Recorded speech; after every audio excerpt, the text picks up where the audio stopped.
মনে হচ্ছে দিদিভাইয়ের খাবারে কেউ না কেউ বিষ মিশিয়েছে। এই বাড়িতে সুধার খাবারে কি বিষ মিশাবে আবার? মা, আমার মনে হয় মেয়েটা নিজেই ইচ্ছে করে বিষ খেয়েছে। না মানে ওই আমাদের থেকে সহানুভূতি পাওয়ার জন্য নতুন কোনো হালকা প্ল্যান। আবার না, তুমি ঠিক বলেছো, এই বাড়িতে ওর খাবারে কে বিষ মেশাবে? এসব কি শুনছি? সুধাময়ের পেটে বিষ? আমাদের এত বড় উপকার কে করলো? আই থিঙ্ক সার্থক, আই নো এটা কার কাজ।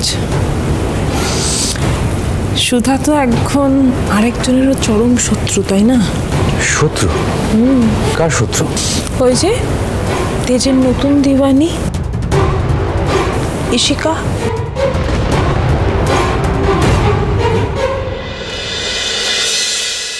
এই নাও তোরে, খাও।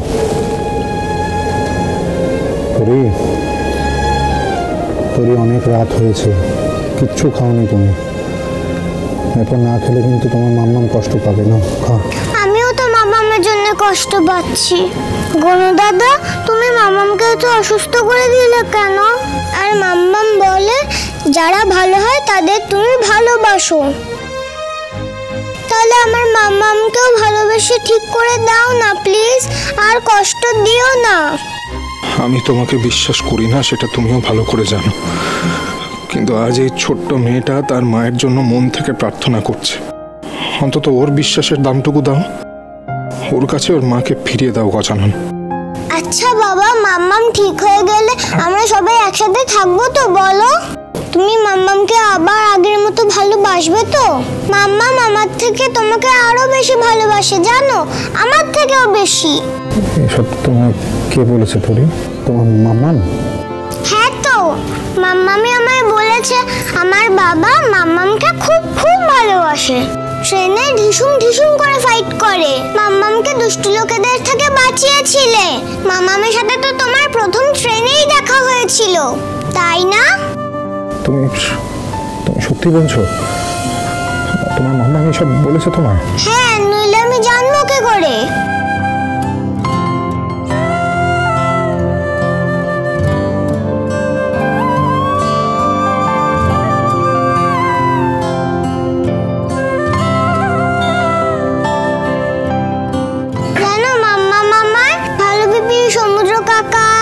রেশমি পিপি, বড় ঠাম্মি, বড় দাদু ভাই সবার গল্প বলেছিল। তোমরা একবার কি সুন্দর করে বড় ঠাম্মির বার্থডে সেলিব্রেট করেছিলে।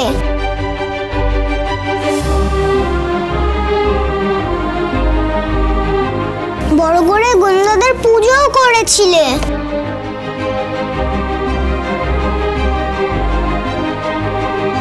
দুর্গা পুজোও করেছিলে।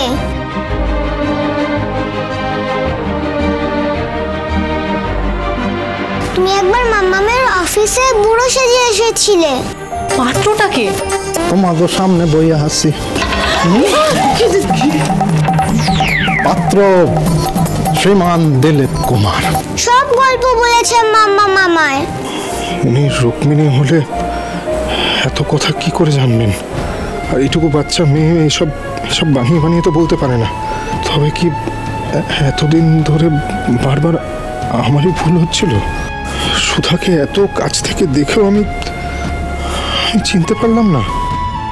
গনু দাদা, তুমি মামামকে প্লিজ ঠিক করে দাও না। মাম্মা আমার সাথে কথা বলছে না, আমার সাথে গল্প করছে না।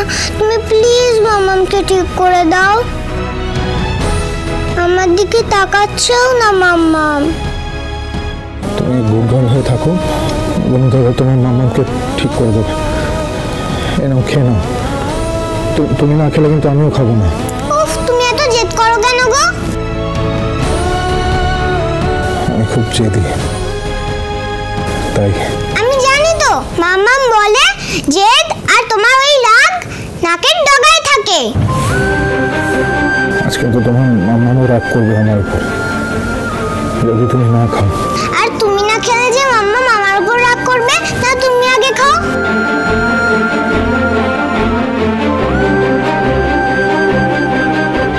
খেয়েছি তো, না তুমি খাও। সেই প্রথম দিন থেকে আমি তোরির প্রতি একটা টান অনুভব করি।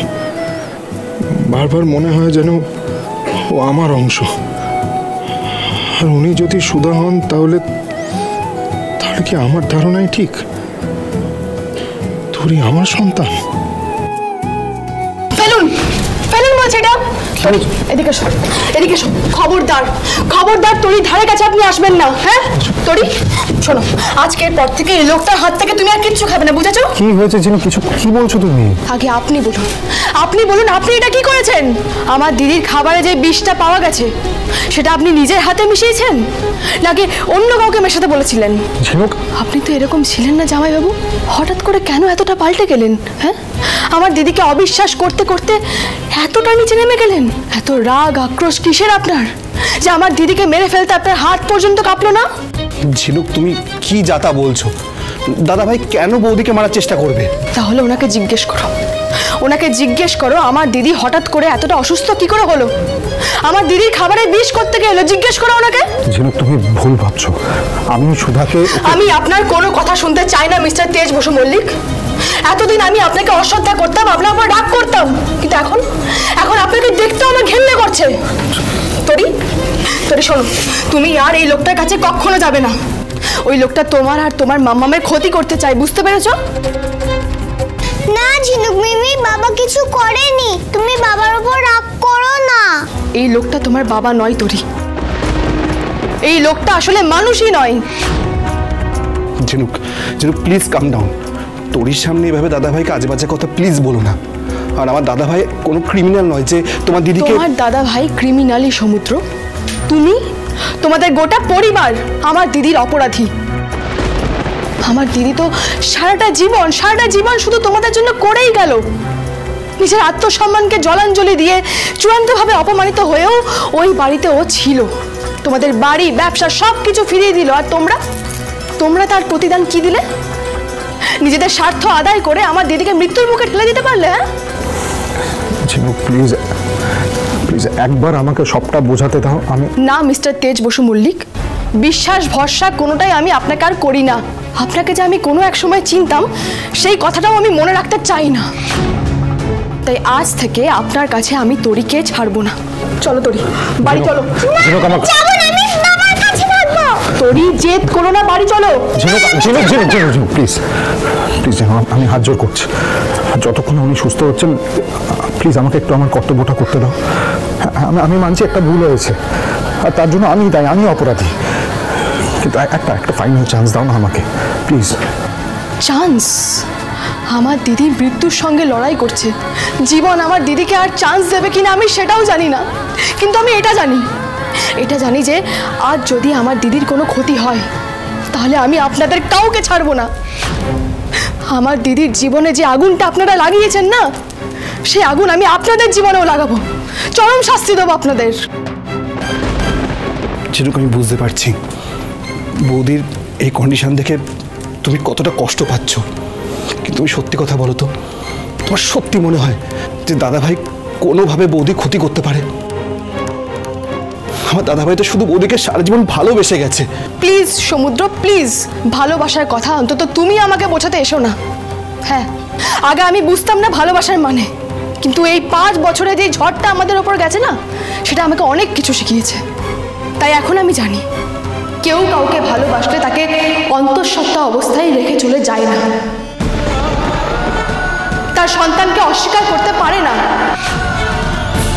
আসলে কি জানো তো, তোমার দাদা ভাই আমার দিদিকে কোনোদিন ভালোবাসতেই পারেনি।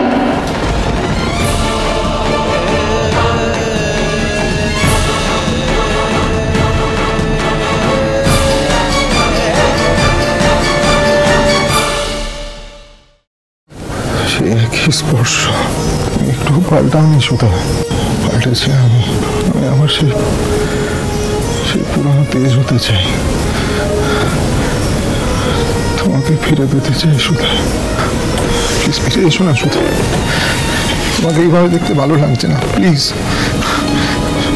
সুধা।